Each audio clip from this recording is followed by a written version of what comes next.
Baik, saudara, selamat pagi ya. Di sini saya dengan Pak Ufron. Apakah Pak Ufron sudah menyampaikan tentang RPS-nya atau belum?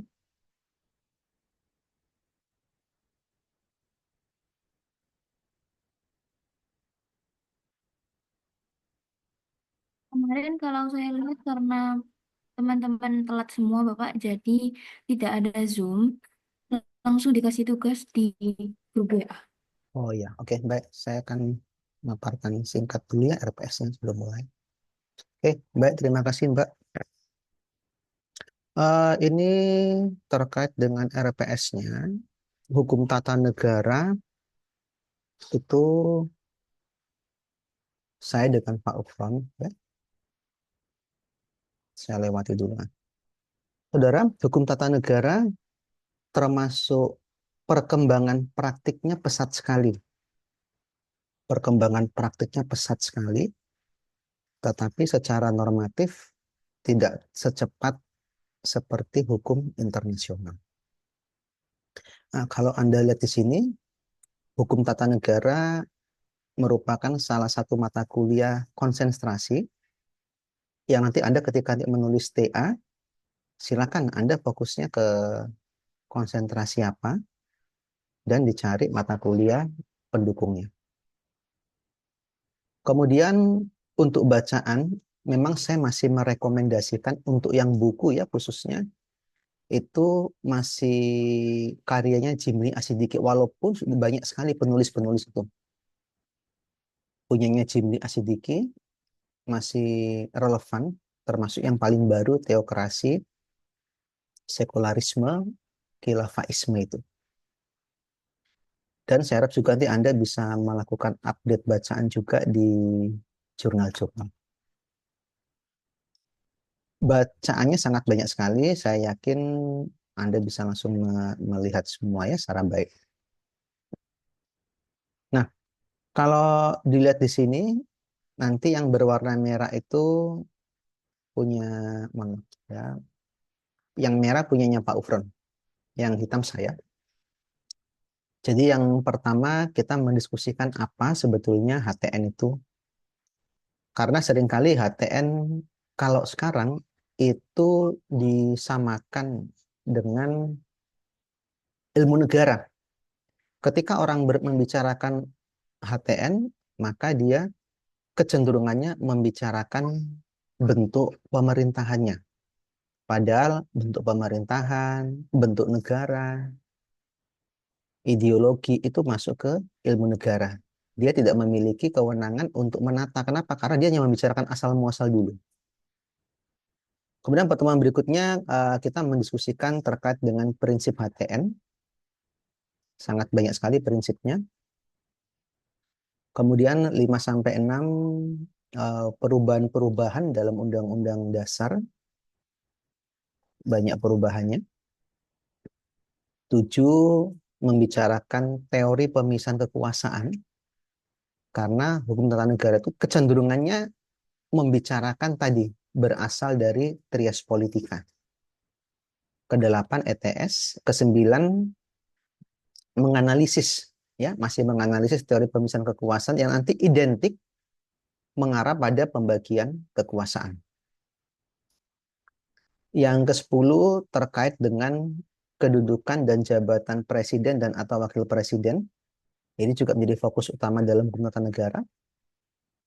11-12 terkait dengan menganalisis hukum tata negara darurat. Ini menjadi penting sekali. Sementara pertemuan terakhir nanti kita lebih banyak berfokus membicarakan lembaga negara itu yang bagaimana. Lembaga negara yang bagaimana.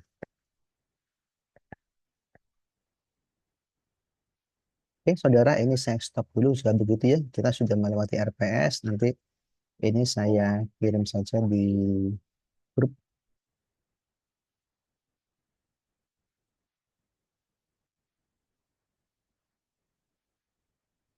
Silakan saudara, apakah sudah ada grup PA-nya? Nanti kalau saudara tolong saya dimasukkannya biar jika ada informasi-informasi webinar dan lain sebagainya saya bisa lebih cepat mudah mengesernya.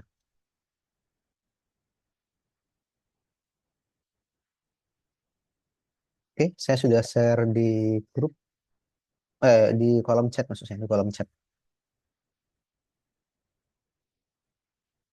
Oke,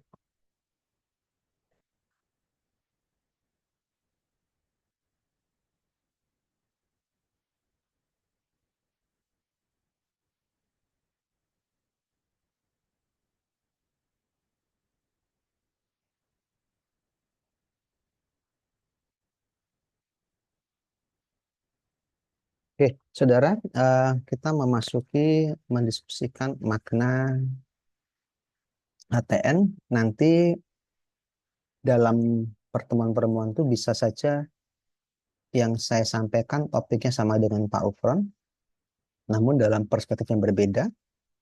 Silakan juga Anda cari perspektif lainnya. Saudara, hukum tata negara, kalau kita melihat secara detail, di banyak literatur hukum tata negara di Indonesia itu, hukum tata negara itu yang di Indonesia hanya civil law dan customary law. Di sini saya mengacu pada penelitian yang dilakukan Universitas Ottawa, masih ini, dia masih menggabungkan ini, dikatakan bahwa hukum tata negara ini yang di Indonesia itu terdiri dari civil law, Muslim law, dan customary law. Artinya apa? Yang menata negara di Indonesia berdasarkan penelitian Universitas Ottawa ini, civil law, hukum publik, Muslim law, hukum Islam, dan hukum adat, customary law. Ada 7 saudara di dunia. Negaranya ada 7.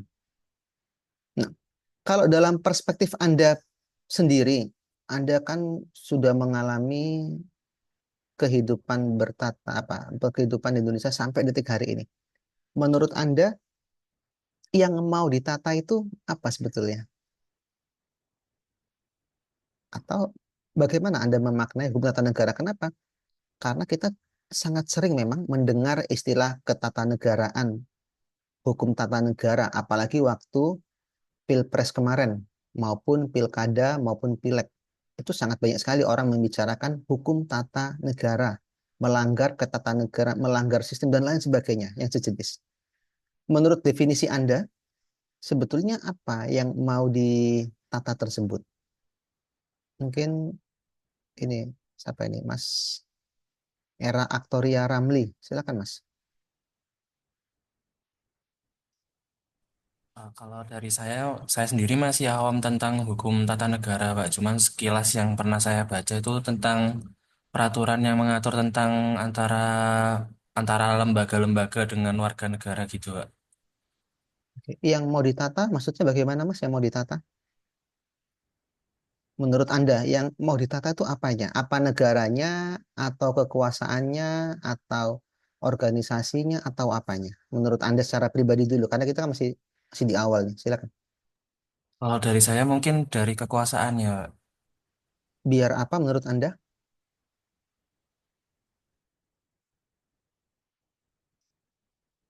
Atau bisa berikan contoh saja, Mas, misalnya yang Anda maksud, Anda tadi mengatakan yang ditata adalah kekuasaannya. Contohnya saja yang kita, apa ya, contohnya sekarang yang Anda perhatikan. Contoh kasus apa misalnya?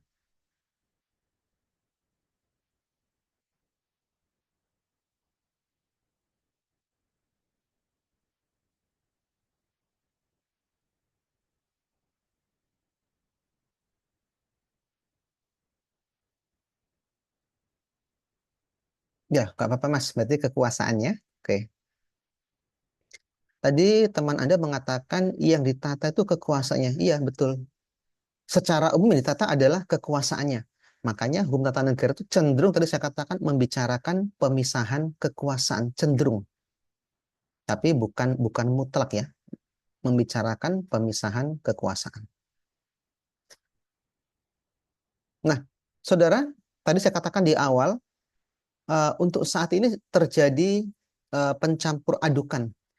Orang sebetulnya ingin membicarakan masalah ketatanegaraan, tetapi dia menyelesaikan dengan ilmu negara.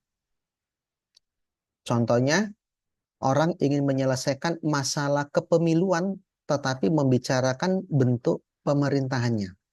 Sehingga apa, saudara? Seringkali kalau kita lihat itu, hukum tata negara pada akhirnya menjadi sama dengan ilmu negara. Lantas menjadi sulit. Membedakannya di mana? Padahal tadi ilmu negara itu sebetulnya hanya fokus pada bentuknya, bentuk negara, ideologi, asal mula negara, bagaimana seorang penguasa itu bertindak menggunakan hukum alam kah atau kehendaknya sendiri dan lain sebagainya. Dia sangat sederhana. Namun hukum tata negara tadi membicarakan bagaimana negara itu bisa menata. Yang ditata bisa apa? Bisa kekuasaan, bisa hubungan antar lembaga negara, bisa hubungan hukum dengan negara lain, bisa membicarakan bagaimana mempengaruhi masyarakat, mempengaruhi berarti masuk ranah ilmu negara ya. Setelah mempengaruhi, pengaruhnya itu bagaimana dia bisa membuat menata. Jadi seorang presiden boleh mempengaruhi warga negara dengan kekuasaannya, itu masuk ranah ilmu negara. Namun efek dari pengaruh tersebut pada akhirnya Pak digunakan untuk menata negara. Saudara, ilmu negara itu berkembang menjadi HTN, menjadi hukum administrasi negara.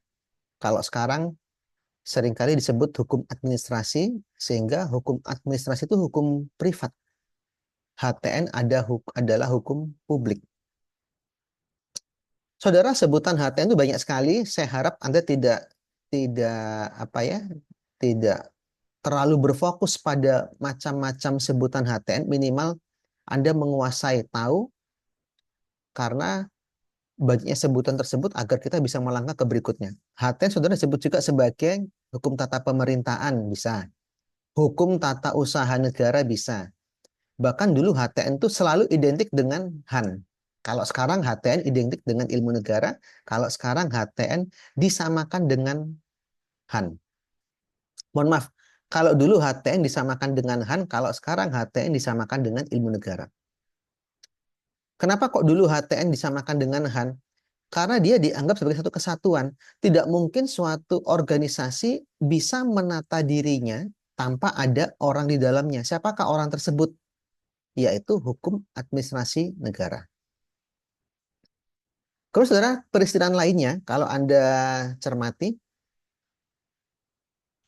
secara umum, hukum tata negara secara umum itu sama dengan hukum konstitusi. Hukum tata negara sama dengan hukum konstitusi. Kenapa saudara kok muncul argumen demikian? Karena yang dimaksud konstitusi dalam hukum tata negara itu adalah undang-undang dasar. Walaupun konstitusi tersebut tidak hanya undang-undang dasar, tapi bisa perpres, kepres, perda, perbub, seterusnya. Banyak itu. Tetapi yang disampaikan di sini, HTN itu sama dengan hukum konstitusi.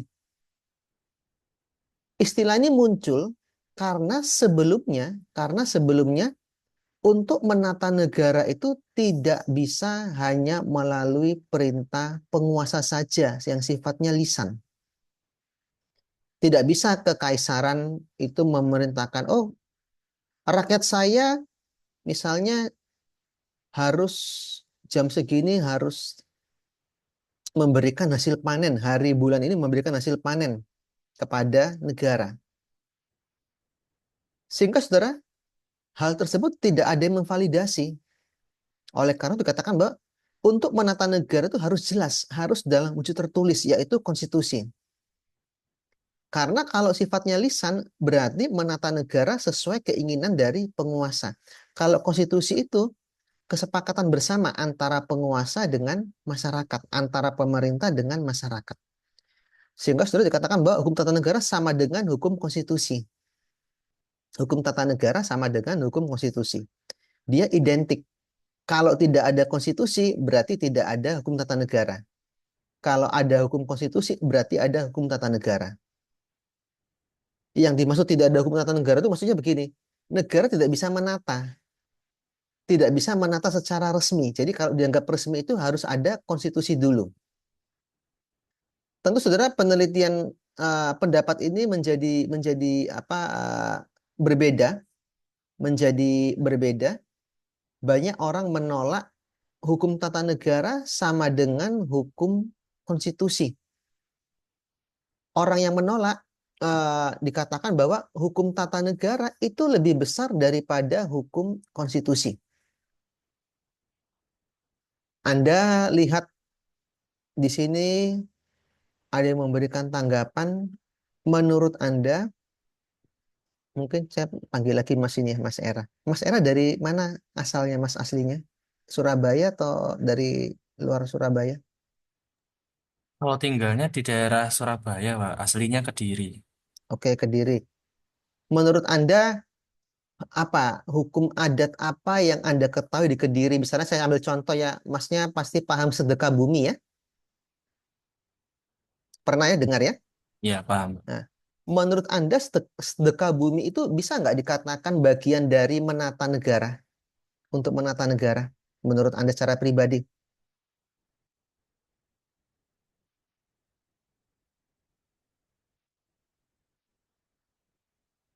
Bagaimana, Mas?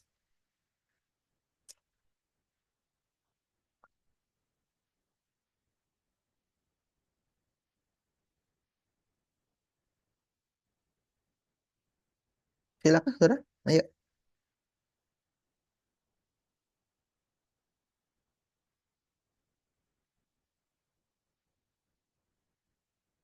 Ya kan, saudara, bagaimana? Menurut Anda lihat lingkungan sekitar, apakah hukum adat yang Anda ketahui itu bisa dianggap sebagai bagian untuk atau cara untuk menata negara atau tidak? Silakan, saudara. Mungkin saudara Niko.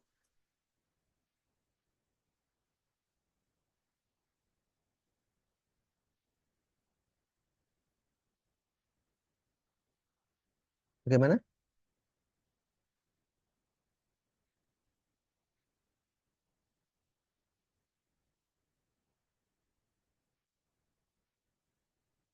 Kalau Anda lihat sebetulnya apa sih makna hukum tata negara lebih besar daripada hukum konstitusi? Nah, di sini sudah mau dikatakan bahwa rupanya orang-orang menentang hukum tata negara itu negara tidak bisa dikatakan baru ditata itu kalau ada konstitusi. Sehingga dia menolak. Kenapa? Karena konstitusi yang ada di Indonesia itu baru ada setelah kemerdekaan tersebut yang diundangkan oleh Soekarno, yaitu UUD 1945. Orang-orang yang menolak mengatakan bahwa hukum tata negara itu lebih besar daripada hukum konstitusi. Justru hukum tata negara itu tidak hanya berlandaskan pada konstitusi. Kenapa? Acuannya saudara ada di pasal 18B UUD NRI tahun 1945. Kalau kita lihat ayat 2-nya, negara mengakui dan menghormati kesatuan-kesatuan masyarakat hukum adat beserta hak-hak tradisionalnya sepanjang masih hidup dan sesuai dengan perkembangan masyarakat. Artinya apa, saudara? Artinya konstitusi yang identik dengan tertulis itu rupanya sebagai penguat yang tidak tertulis.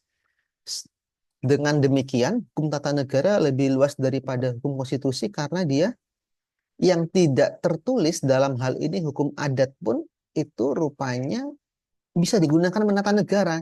Kenapa? Karena hukum adat itu sudah ada sejak lama. Walaupun ada lagi yang membedakan, tapi menurut saya tidak relevan ya.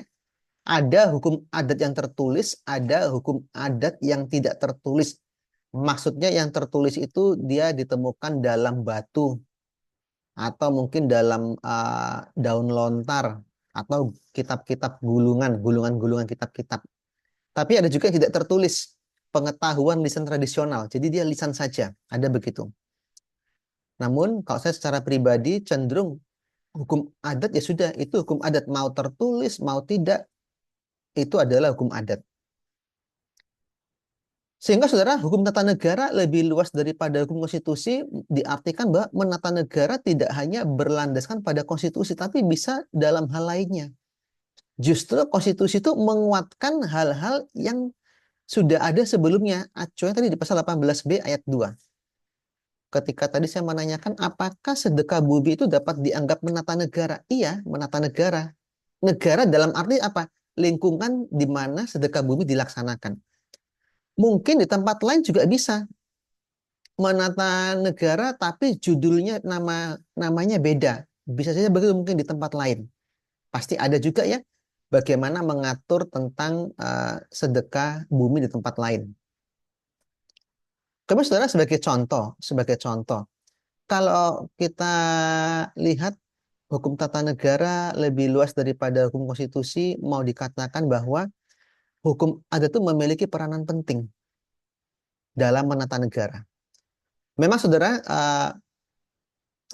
kalau ada beberapa penelitian di Fakultas Hukum, mahasiswa meneliti salah satu hukum adat di Bali, namanya Ngerorot dan Padagelahan. Dia mengatakan hukum adat ini tidak relevan lagi. Sehingga apa? Harus kembali pada hukum konstitusi dalam menata negara. Tentu hal ini menjadi perdebatan. Kenapa? Karena tidak boleh kita mengatakan demikian sementara secara normatif pasal 18B ayat 2 mengakui. Kemudian setelah melalui perdebatan panjang, uh, mahasiswa akhirnya menemukan hal baik dalam hukum adat. Itulah saudara yang penting. Menemukan hal baik dalam hukum adat. Contohnya, kita tidak bisa mengatakan sedekah bumi itu semuanya buruk. Misalnya bertentangan dengan agama, tapi kita cari, ada nggak value-nya, ada nggak nilai baiknya. Ketika nilai baik itu kita gali terus-menerus sehingga muncul, maka sesuai dengan pasal 18B ayat 2. Inilah sudah dikatakan bahwa hukum tata negara lebih luas daripada hukum konstitusi. Para tetua-tetua adat juga demikian, dia memiliki ajaran-ajarannya. Ya, ini bagian daripada betapa luasnya menata negara tidak hanya dibatasi konstitusi. Kemudian saudara, hukum tata negara seringkali tata itu identik, biar lebih mudahnya menertibkan. Bagaimana agar negara itu tertib. Ketika negara itu tertib, maka semuanya bisa berjalan dengan baik. Nah, tentu saudara nanti bisa punya pendapat, argumen berbeda. Anda mau mengatakan HTN sama dengan hukum konstitusi, silakan. Anda mau mengatakan HTN lebih besar daripada hukum konstitusi, silakan. Anda mau mengatakan bahwa hukum adat itu harusnya patuh kepada konstitusi,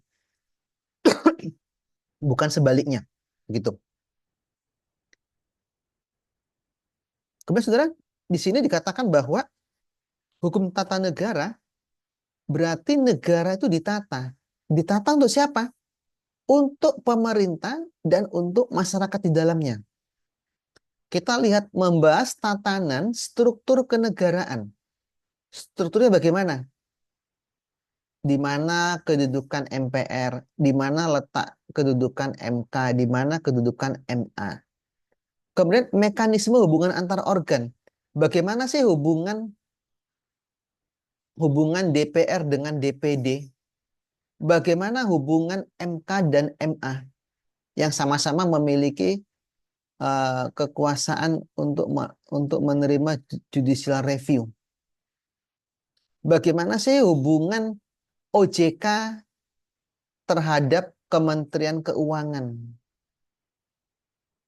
Jadi saudara yang bicara adalah hubungan-hubungan itu. Kenapa hubungan ini penting? Karena untuk untuk menghindari overlapping, untuk menghindari oh ini punya saya, ini punya. Jadi jadinya terdapat terdapat ketidakjelasan, terdapat ketidakjelasan. Nah, ini saudara pertanyaan berikutnya. Hukum tata negara apakah selalu berada di negara yang cenderung berpihak pada masyarakat? Tentu saudara jawaban cenderung ini, maksudnya berpihak pada masyarakat ini, dikatakan bahwa negara ini kalau dikatakan berpihak pada masyarakat, berarti apa? Negara mendukung masyarakat. mendukung dalam arti positif. Mendukung maksudnya bagaimana? Memenuhi hak asasi manusia masyarakatnya, tersedianya proses peradilan yang transparan, terciptanya kesejahteraan bagi masyarakat, kemudian adanya akses kesehatan misalnya, kemudian terlindungi dari serangan bangsa lain. Intinya, negara yang cenderung berpihak pada masyarakat ini, ketika ada pertanyaan, apakah HTN selalu berada di negara yang cenderung berpihak pada masyarakat? Iya. Namun, tidak hanya yang berpihak pada masyarakat, ada juga negara yang tidak berpihak pada masyarakat, tapi sedikit dia berpihaknya. Tapi dia sedikit peran serta tata negaranya. Kita lihat, saya sudah pernah menyampaikan sepertinya di kelas ilmu negara. Kalau Anda lihat undang-undang dasarnya Korea Utara, ada ideologi Juche, Jus. Kemudian kita baca secara baik, itu bagus sekali undang-undang dasar itu. Secara normatif bagus. Tetapi bagaimana dia menata negara? Apakah dia berpihak pada masyarakat? Rupanya tidak juga. Anda juga bisa baca undang-undang Libanon. Itu juga secara normatif baik. Secara normatif. Praktiknya bagaimana? Nanti kita lihat. Sehingga saudara, yang cenderung berpihak pada masyarakat itu dia apa? Berupaya menyenangkan masyarakat.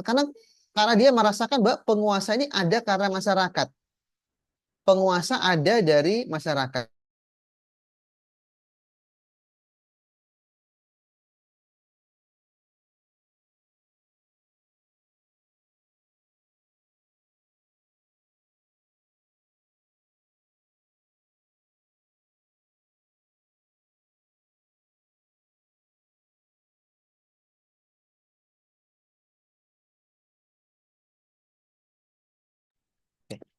Jadi saudara, hukum tata negara ini tidak hanya berada di negara yang baik-baik saja, tapi yang HAM-nya terkurangi, dia ada, namun tidak sebesar keberadaan negara yang cenderung berpihak pada masyarakat. Kenapa? Karena pada konsekuensinya, seperti Korea Utara, dia menata negara juga kok. Tetapi sesuai dengan prinsipnya. Misalnya, negara-negara yang berkonflik, yang beberapa waktu berkonflik seperti Myanmar, dia menata negara juga, tapi sesuai dengan prinsipnya. Contohnya lagi Anda lihat ya, Donald Trump. Itu menunjukkan yang paling baru, isu paling baru Donald Trump terhadap Menteri Ukraina itu ya, terhadap Presiden Ukraina. Itu menata negara dia. Menata negara. Sehingga menata negara itu kecenderungannya apa? Ya mengutamakan hubungan hukum di masyarakat itu berjalan dengan baik. Itu yang paling utama. Makanya kalau kita lihat Donald Trump sangat menarik sekali. Dia menata negaranya tentu dengan cara-cara yang menarik. Waktu baru dilantik itu awal-awal langsung melakukan rahasia besar-besaran terhadap penduduk yang memiliki identitas atau imigran legal. Imigran yang tidak legal. Nah, di sini sudah dikatakan bahwa hukum tata negara apakah selalu berada di negara yang cenderung berpihak pada masyarakat? Iya, ya, iya. Oke, saudara, biar ada interaksi, silakan saudara, satu orang tolong berkenan dibacakan. Misalnya siapa yang ini ada, silakan saudara bisa bisa langsung direspon ya. Mbak Indi Violeta Putri, silakan Mbak, bisa diaktifkan kameranya Mbak. Ayo,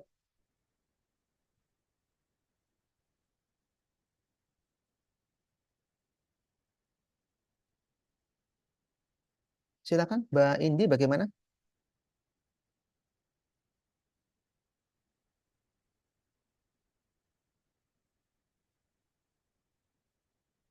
Atau saudara Stephen, silakan. Ayo, Ya, selamat pagi, Pak. ya silakan silakan, Mas, dibaca pelan-pelan saja. The Road to the Rule of Law in Modern China, Fan Shigao, Wisang Feilongtian 2015. This is not to say that constitutionalism is subordinate subordinate to tradition for its attitude towards tradition is one of equal dialogue and selective adoption. The post-revolution relationship of the old and the new should not be one of disconnection and antagonism.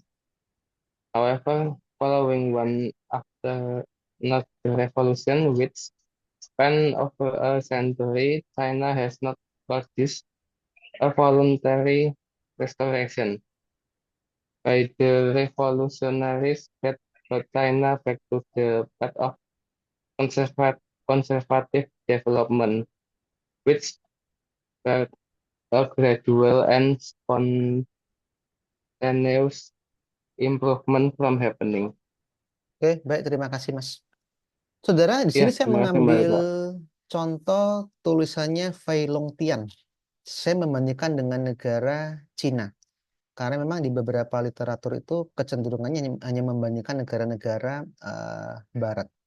Dia mengatakan, saudara, bahwa konstitusi itu tidak, konstitusi itu berupaya yang di Cina berupaya menegasikan pengaruh yang tidak rasional, pengaruh yang tidak rasional. Dalam hal ini pengaruh yang tidak rasional itu adalah seperti hukum adat, seperti tradisi lisan, seperti cerita-cerita. Nah, namun saudara, dalam perkembangannya keberadaan the rule of law-nya di negara yang modern, Cina modern ini bisa menerima konstitusi dan tidak mengesampingkan.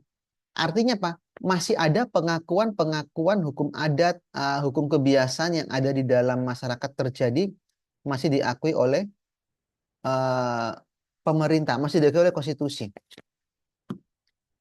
Di sini sudah dikatakan bahwa harus ada korelasi, harus ada suatu benang merah bahwa keberadaan konstitusi itu bukan hal yang baru. Kenapa? Tadi saya katakan di awal, konstitusi sudah ada sebetulnya, tapi dalam hukum adat, dalam hukum kebiasaan, namun tidak dinormakan.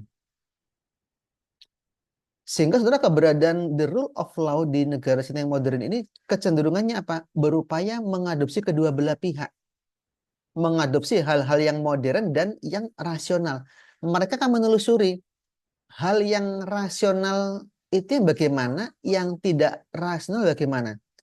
Kenapa begitu, saudara? Karena kalau kita lihat ya, kalau kita lihat ada memang orang menganggap kalau misalnya banyak kejadian itu ya, kalau dalam penelusuran hukum, misalnya di ruang sidang, yang menurut kita tidak rasional, tetapi ketika mereka mengakuinya, mereka sebagai salah satu pelaku, itu sebetulnya rasional. Makanya di pengadilan itu sangat sulit membuktikan hal-hal yang bagi sebagian orang tidak rasional, tapi bagi dia rasional. Contohnya terkait dengan teluh atau santet. Sebentar, saudara.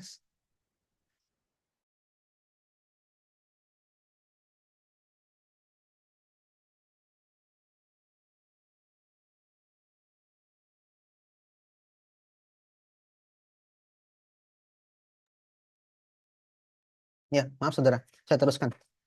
Sehingga saudara, perubahan ini harus menjadi penting.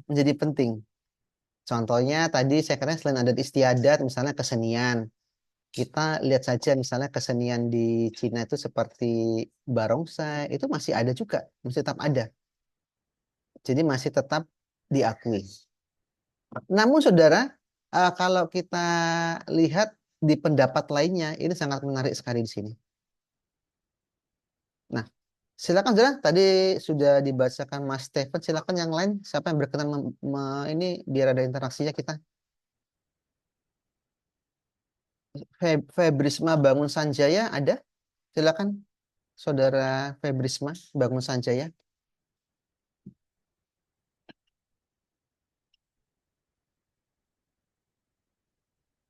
Silakan, Saudara Febrisma.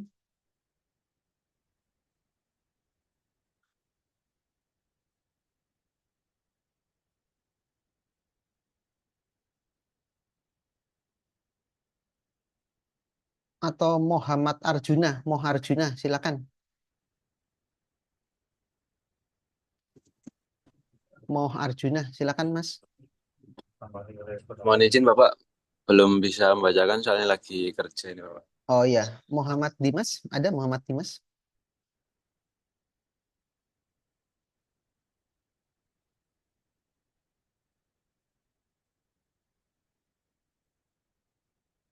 Gimana? Muhammad Dimas ada?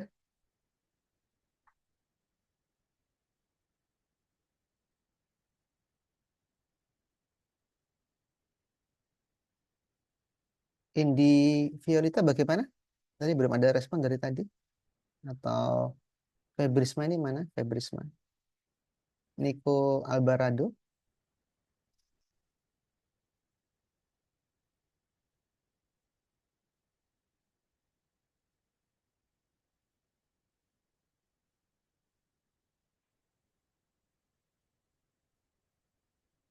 Nah, saudara, kalau Anda lihat ini tadi yang modern secara umum ya. Ini yang menarik ini tulisannya si Suli ini mengomentari tulisannya Fei Longtian. Jadi uh, dia juga merasa harus bisa menunjukkan bagaimana perspektif menata negara di era yang Cina yang lama. Kalau Anda lihat teks di sini, kalau Anda lihat di sini bahwa dikatakan bahwa Kekaisaran Cina never had a written constitution, tidak pernah menulis, tidak pernah memiliki, tidak pernah melakukan, tidak pernah mengenal apa itu konstitusi tertulis. Namun sudah pasti kekaisaran itu memiliki titah. Titah ini bisa dicatat dalam bentuk catatan. Titah ini bisa diwujudkan dalam bentuk aturan kerajaan. Tapi seperti di awal tadi saya katakan, titah ini bagi raja dianggap sebagai konstitusi. Kenapa? Karena dengan titah ini dia bisa mengatur, bisa menata negaranya. Namun itu tidak sesuai dengan konstitusi sebenarnya. Kenapa? Karena harus ada hubungan kedua belah pihak. Artinya apa? Seharusnya raja atau kaisar mengiyakan apa keinginan masyarakat, mendiskusikan, duduk bersama, kemudian menghasilkan. Anda lihat lagi di sini. Rupanya konstitusi tertulis di Cina kuno itu tidak memiliki peranan penting. Bahkan tidak ada. Dan yang menariknya Cina mengimpor ajaran the Western Civil Law. Dia mengadopsi, dia belajar bagaimana sih hukum publik barat itu. Yang menarik saudara, kenapa dia kok tidak mempelajari hukum sipil di negara-negara Asia? Di sini mau dikatakan bahwa hukum sipil barat itu memang pengaruhnya sangat sangat kuat sekali ke banyak negara. Pengaruhnya sangat kuat sekali dalam tata negara di banyak negara di dunia ini. Yang menarik saudara dikatakan juga, dia rupanya belajar Western Civil Law, tetapi yang dikirimkan itu adalah para lawyernya kekaisaran. Yang dikirim adalah lawyernya. Sama saudara, lawyer ini rupanya ketika memberikan pledoi, pembelaan, ketika memberikan suatu hal dalam arti apa ya namanya, pembelaan begitu, tidak tertulis juga. Bisa saja dia memiliki catatan, tapi apa? Untuk dirinya sendiri. Bisa saja begitu, tapi untuk dirinya sendiri. Dikatakan sini saudara bahwa para lawyer ini juga kesulitan rupanya. Para lawyer ini kesulitan. Kenapa? Karena orang yang tidak biasa, yang hanya terbiasa lisan, untuk memasukkan dalam tulisan, pasti dia akan sulit. akan sulit. Sehingga saudara proses ini menjadi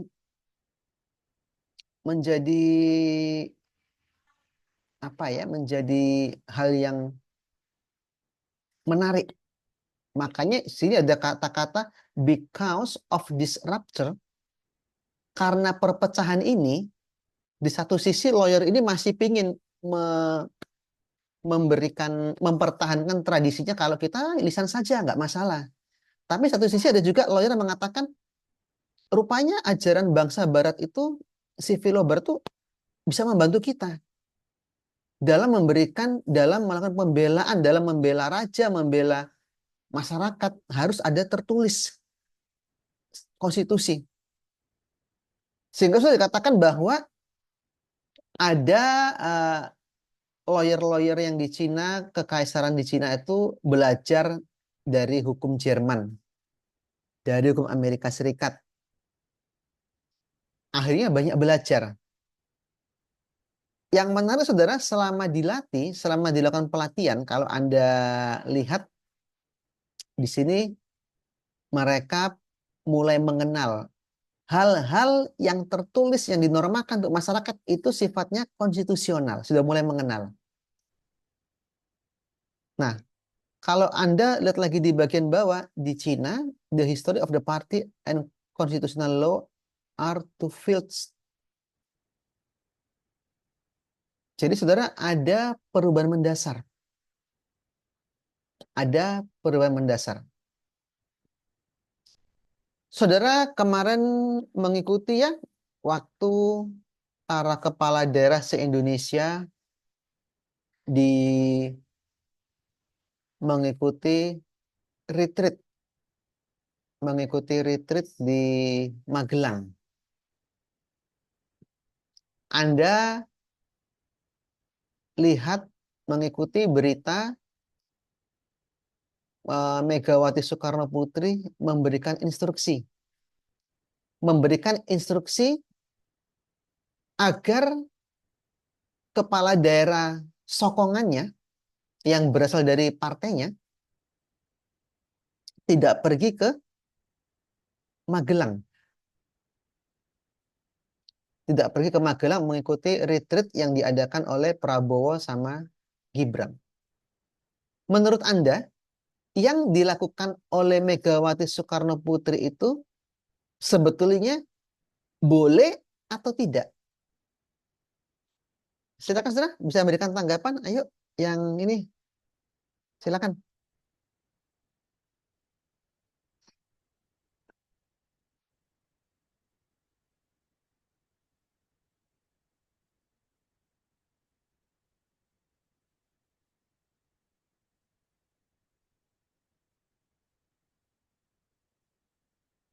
Saudara-saudara, bagaimana memberikan tanggapan atau tidak terkait dengan apa yang dilakukan oleh Megawati Soekarno Putri?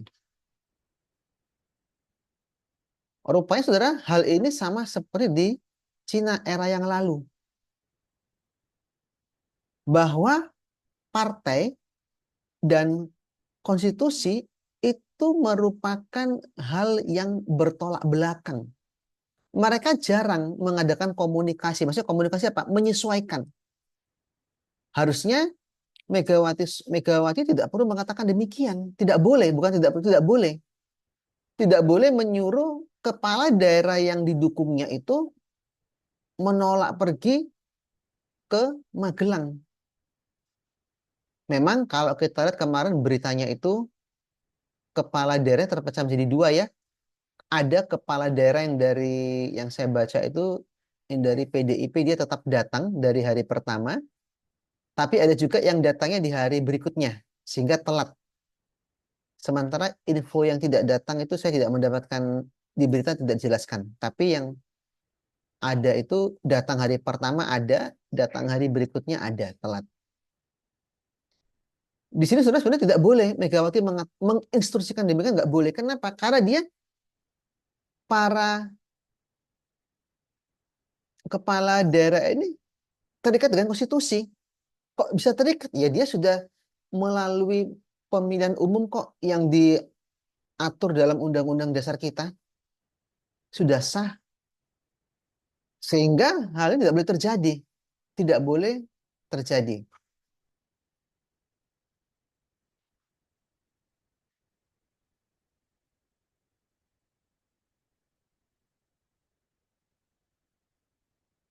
Di sini saudara butuh pemahaman yang lebih lagi memang terkait dengan eh, bagaimana menata negara. Dengan kata lain apa? Segala sesuatunya memang pada akhirnya harus patuh pada konstitusi. Harus patuh pada konstitusi. Makanya kemarin ada perdebatan apa yang dilakukan Megawati itu tersebut termasuk bagian yang ada yang mendukung, ada yang tidak. Ada yang mendukung, ada yang tidak. Gitu ya.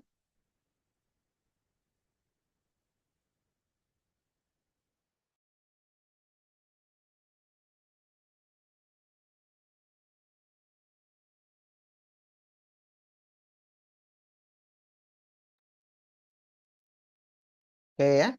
Kita teruskan dulu kalau begitu ya.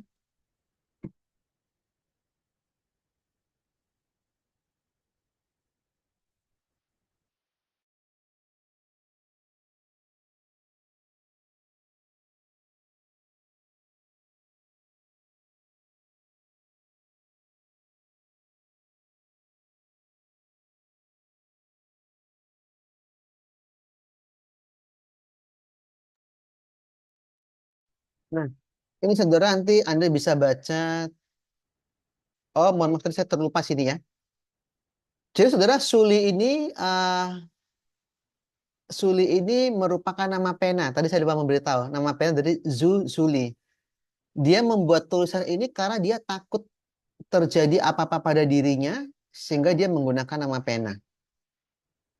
Nanti Anda lihat tulisannya dia di The Constitution of the Territory and Politics of a Large State di halaman 49-90 PDF. Ya, nanti Anda bisa baca di sini.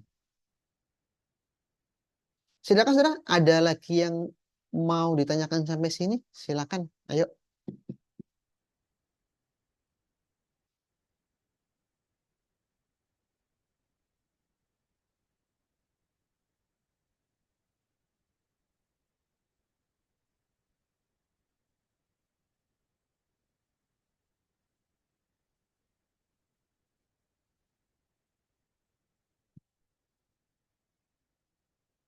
Silakan saudara, ada yang mau tanya sampai sini?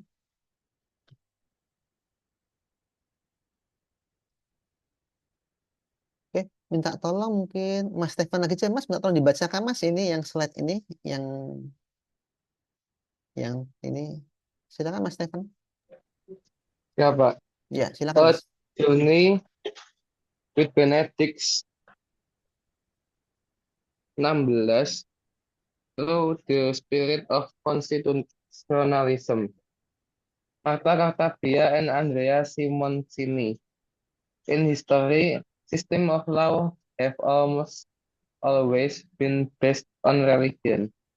Decisions regarding what was to be lawful among men were taken with reference to the divinity. Unlike other great religions, Christianity has never proposed a revealed law to the state and to society. That is to say, a juridical order derived from revelation. Instead, it has pointed to nature and reason as the true source of law, and to the harmony of objective and subjective reason, which naturally presupposes that both spheres are rooted and in the creative reason of God. Oke, yang terakhir Mas, satu lagi Mas ya.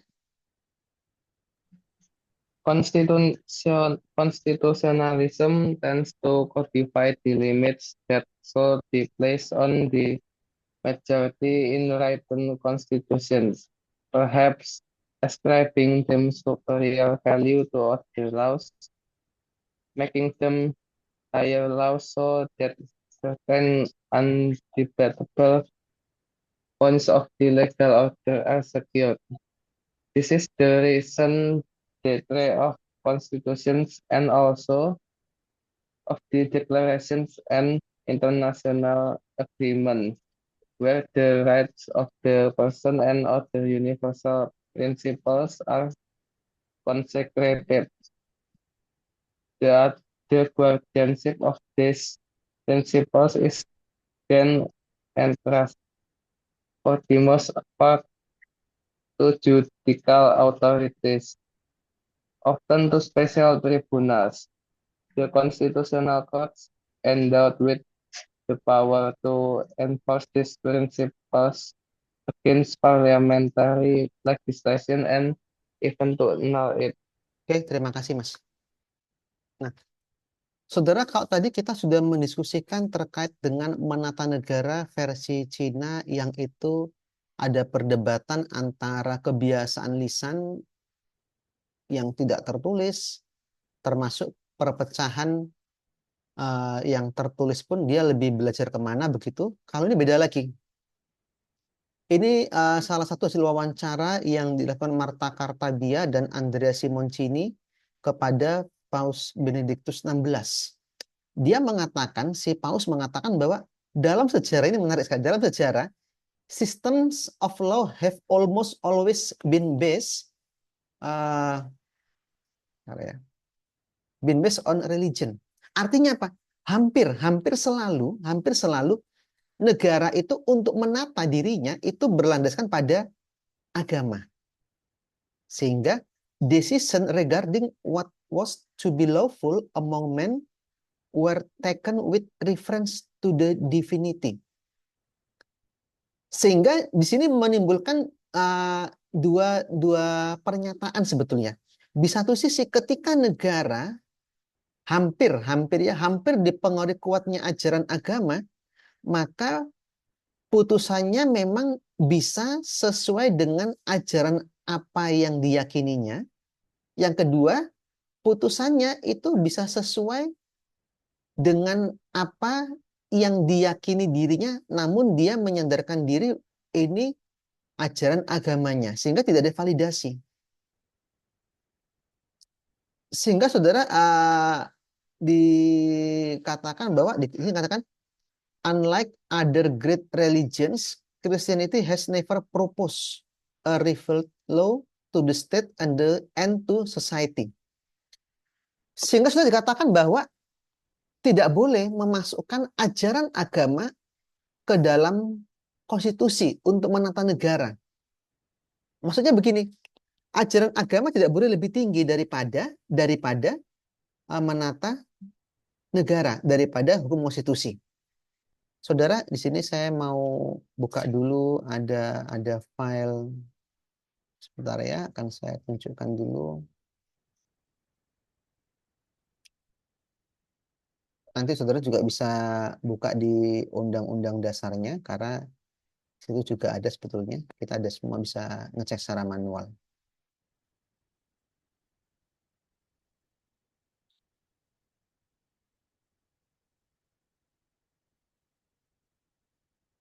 Oke. Di sini saudara saya acuannya pada pendapat Insinyur Sidiki ya, biar kita lihat jelas. Kalau Anda lihat di alinea ketiga pembukaan UUD NRI tahun 1945, dikatakan bahwa atas berkat rahmat Allah yang Maha Kuasa dan dengan didorongkan oleh keinginan luhur supaya berkehidupan kebangsaan yang bebas, maka rakyat Indonesia menyatakan dengan ini kemerdekaan. Jadi ada kalimat atas berkat rahmat Allah yang Maha Kuasa. Artinya apa?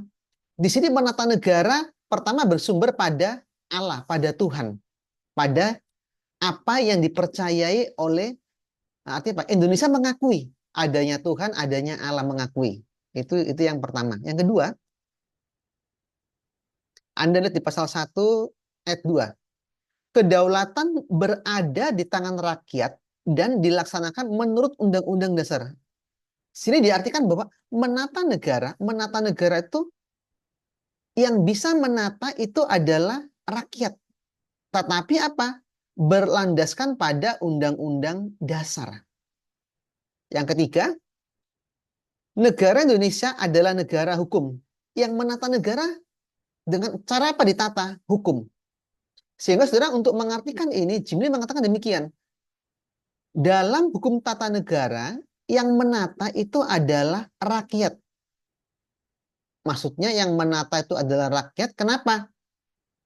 Misalnya Anda kan kemarin mengikuti pilpres, Anda kemarin mengikuti pilkada, Anda kemarin mengikuti pileg. Itu kan pilihan kita semua sebetulnya. Hanya kita memberikan alienasi, kemudian dialah yang menata negara kita. Itu maksudnya begitu. Namun dilaksanakan menurut Undang-Undang Dasar. Nah, dilaksanakan menurut Undang-Undang Dasar ini misalnya, oh saya nggak suka calon nomor 20. Saya pengennya 21. Entah gimana caranya, saya harus pengen 21 menang misalnya. Tentu itu tidak berlandaskan menurut Undang-Undang Dasar. Menurut Undang-Undang Dasar ada calonnya, ada eh, ada tesnya, ada syarat-syaratnya, misalnya harus WNI, tidak boleh tercelat, harus ada SKCK, seterusnya. Sehingga yang menata negara adalah rakyat menurut Undang-Undang Dasar, namun harus tetap berlandaskan pada tadi ini, pada Allah yang Maha Kuasa dan pada hukum. Jadi kita mengakui tiga ya. Menata negara berlandaskan pada apa? Oleh rakyat, mengacu pada Undang-Undang Dasar, berlandaskan pada Tuhan yang Maha Kuasa atau Allah yang Maha Kuasa, dan berlandaskan pada hukum. Di sini sudah adalah hal yang menarik. Adalah hal yang menarik. Kita lihat lagi tadi slide PPT yang tadi.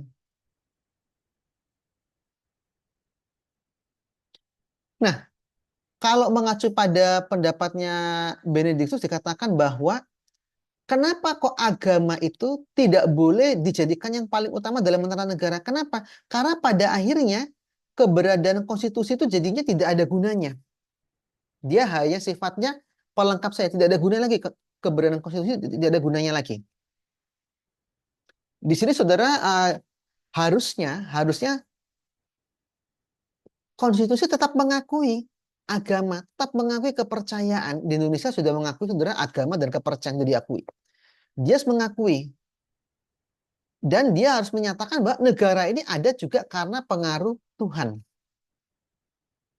Memang saudara kalau kita mau menerapkan sekarang, walaupun kita juga ada tadi kata-kata Allah yang Maha Kuasa, ini memang definisinya sangat banyak sekali. Andai kata pun juga di negara-negara yang homogen, dalam satu agama yang sama, bisa juga alirannya berbeda. Bisa juga alirannya berbeda. Kalau kita lihat di salah satu negara bagian Perancis itu juga tidak ada juga menerapkan ketidaksesuaian agama tertentu saja yang boleh menjadi pemimpin. Itu juga ada. Ya. Kemudian setelah dikatakan juga di slide berikutnya, pada akhirnya konstitusionalisme itu memberikan batasan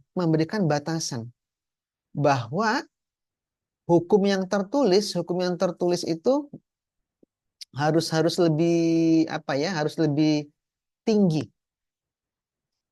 Namun yang dimaksud lebih tinggi tidak boleh mengesampingkan, harus tetap mendukung juga. Hukum agama didukung, hukum tidak tertulis didukung, hukum adat didukung, bahkan keberadaan alamiah manusia juga didukung. Di sini sudah dikatakan bahwa adanya pengaruh juga konstitusi. Jadi suatu negara tidak hanya dipengaruhi oleh ajaran agama, tapi bisa juga dipengaruhi oleh pengaruh bangsa lain. Dipengaruhi oleh bangsa lain.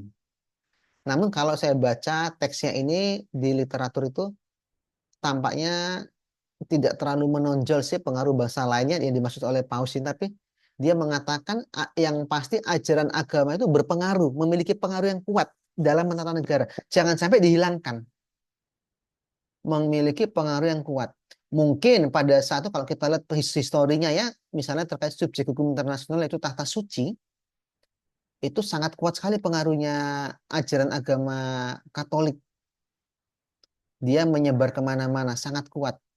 Sehingga saking kuatnya hukum negara itu menjadi di bawah. Kalau kita lihat, menjadi di bawahnya hukum gereja.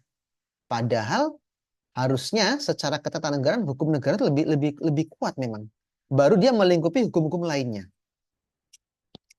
Dikatakan juga saudara sini bahwa ketika agama lebih kuat daripada hukum konstitusi dalam menata negara, maka itu bisa mempengaruhi kekuasaan yudisial dan kekuasaan legislatif. Kenapa kok tidak mempengaruhi kekuasaan eksekutif? Karena tadi eksekutif itu identik dengan penguasa. Dia yang bisa memutuskan. Dia bisa menggunakan daya paksanya, bisa menggunakan kekuasaannya untuk mempengaruhi kekuasaan yudisial ataupun legislatif dalam menata negara. Mungkin bisa saja dia menata negara tapi menggunakan pendekatan agama, menyuruh kekuasaan yudisial atau menyuruh kekuasaan legislatif untuk menghasilkan produk hukum yang berbasiskan agama. Bisa saja begitu. Dengan demikian, ketika suatu negara heterogen, maka menata negara itu harus bisa menyelesaikan semua masalah di masyarakat. Tidak boleh hanya berpihak pada satu golongan, pada sekelompok orang tertentu gitu. Silakan saudara, kalau ada yang mau ditanyakan sampai sini, silakan. Tolong saudara nanti saya bisa dimasukkan ke grupnya biar saya juga bisa memberikan jika ada tugas dan lain sebagainya atau ada informasi-informasinya. Silakan saudara kalau ada yang mau tanyakan sampai sini, ayo.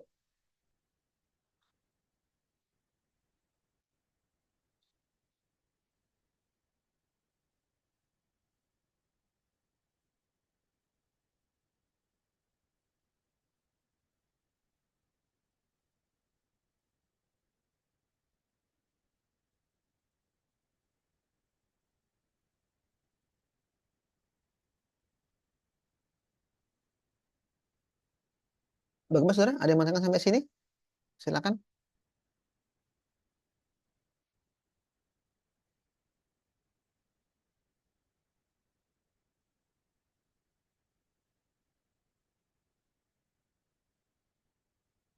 Oke, nanti saudara kita minggu depan kita mendiskusikan terkait, kita masih pakai slide ini ya, kita masih menggunakan materi ini, kita masih membahas tentang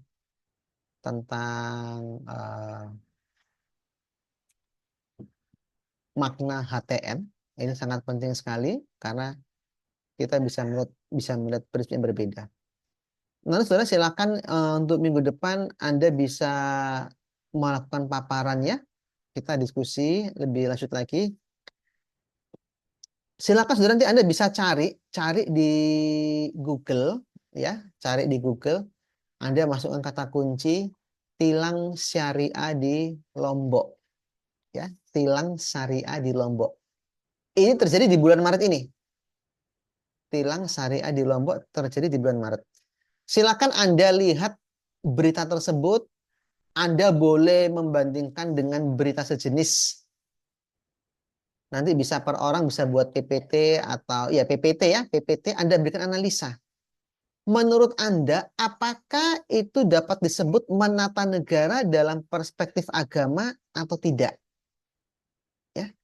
Menurut Anda, apakah itu dapat dikatakan menata negara dalam perspektif syariah atau tidak? Mohon maaf, apakah dalam perspektif agama atau tidak, maksud saya dalam perspektif agama atau tidak, sesuai ini ya pembahasan kita ini. Nanti Anda bisa cek di situ, Anda bisa paparkan, minggu depan kita bisa mendiskusikannya. Mohon Ya, maaf, Bapak. Jadi pertanyaannya menurut Anda apakah dapat dikatakan gimana?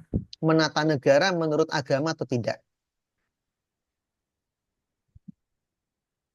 Menata negara menurut agama atau tidak? Sebenarnya kata Paus kan kalau menurut agama boleh, tapi tidak boleh lebih tinggi. Anda cari aja kasusnya ya, tilang syariah di Lombok awal Maret. Tilang syariah di Lombok awal Maret. Baik, Bapak, terima Ya, kasih.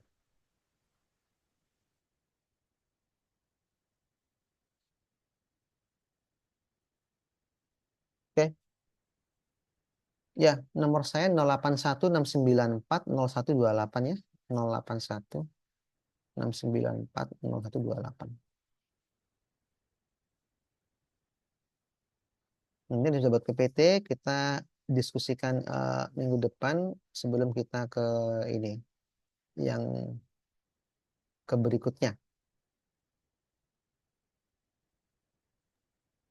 Untuk tugasnya, apakah perlu saya buatkan pengumpulan tugas Bapak di Nggak LMS? usah, nggak perlu, langsung di share aja di ini, di grup aja dulu, nggak apa-apa sih pertama, Mbak. Baik, Bapak. Ya.